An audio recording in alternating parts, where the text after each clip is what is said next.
بسم اللہ الرحمن الرحیم۔ السلام علیکم ناظرین۔ ذی الحجہ کے پہلے عشرے کے کمالات۔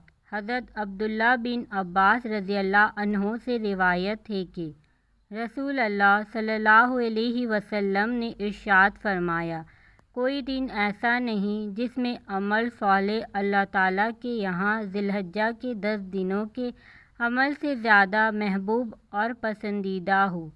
صحابہ کرام رضی اللہ عنہ نے عرض کی، یا رسول اللہ صلی اللہ علیہ وسلم، کیا جہاد بھی ان کے برابر نہیں؟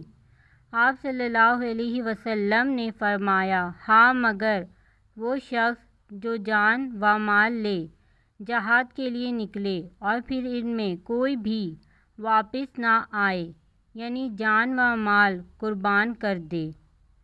اس ویڈیو کو صدقہ جاریہ کی نیت سے زیادہ شیئر کریں تاکہ آنے والی اس طرح کی انفارمیٹیو ویڈیو آپ لوگوں کو ملتی رہیں۔ جزاک اللہ۔